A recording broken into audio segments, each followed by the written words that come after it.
Beverly Hills Sanatoryumu, dünyanın en lanetli hastanesi. Gecenin karanlığında gözleriniz yavaşça Beverly Hills Sanatoryumu'nun devasa yapısına odaklanıyor. Yıkık dökük pencereler içeride saklanan karanlıkla göz göze gelmenize sebep oluyor. Rüzgarın hafif uğultusu eski hastanenin paslı kapılarını usulca gıcırdatıyor. İçeri adım attığınız anda havanın aniden soğuduğunu hissediyorsunuz. Şimdi bir soru soruyorum. Sizce bu binada gerçekten yalnız mısınız? Burası 1900'lü yılların başında verem salgınıyla boğuşan binlerce insanın son durağıydı. Tıbbi gelişmelerin yetersiz olduğu o günlerde hastalar buraya getirilir, ailelerinden koparılır ve dış dünyadan tamamen izole edilirdi. Ancak burası bir şifa merkezi olmaktan çok bir ölüm yuvasına dönüşmüştü. Söylenenlere göre bu duvarların arasında 60 binden fazla insan can verdi. Bugün bu ruhların hala burada dolaştığına inanılıyor. Beverly Hills Sanatoryumu'nu diğer tüm hastanelerden farklı kılan en korkutucu yer ölüm tüneli olarak bilinen uzun, karanlık geçittir. Bu tünelin amacı hastanede her gün ölen sayısız hastanın cesedini diğer hastalar moral kaybetmesin diye gözlerden uzak şekilde dışarı çıkarmaktı.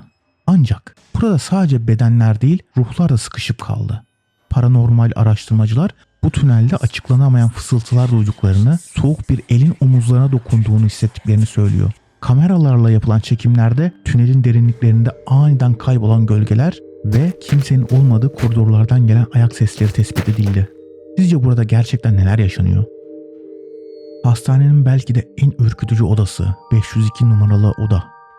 Burada çalışan genç bir hemşire bilinmeyen bir nedenden dolayı kendini odanın tavanına asarak hayatına son verdi. Bazıları onun yasak bir ilişki sonucu hamile kaldığını ve zorla kürtaja zorlandığını söylüyor. Ama asıl korkutucu olan genç kadının ruhunun hala burada dolaştığına inanılması. Gece yarısı 502 numaralı odanın penceresinde bir kadın silüeti belirdiğini söyleyen onlarca insan var. Odaya girenler içeride ani bir nefes alma sesi duyduklarını ve soğuk bir varlığın yanlarında belirdiğini hissettiklerini anlatıyor. Gecenin karanlığında bu odanın önünde durduğunuzu hayal edin. Elinizi uzatıp kapıyı araladığınız anda içeriden gelen ince bir fısıltı. "Git buradan." Kalbiniz hızla çarpmaya başlıyor.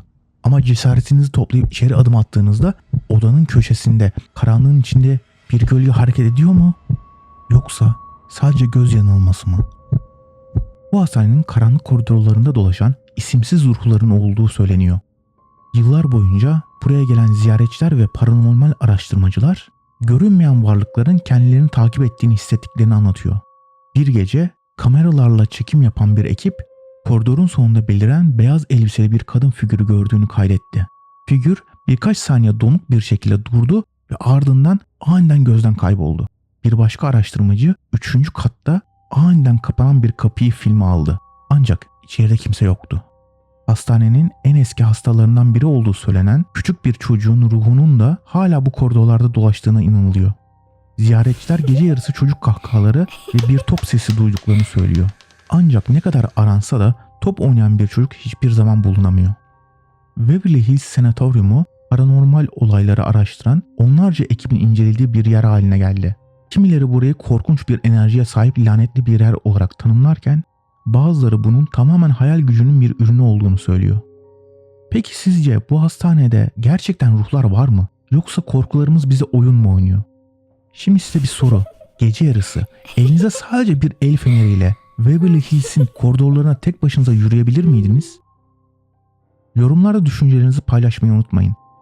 Yeni videolar için abone olun ve bildirimleri açın. Bir sonraki gizemli videoda görüşmek üzere.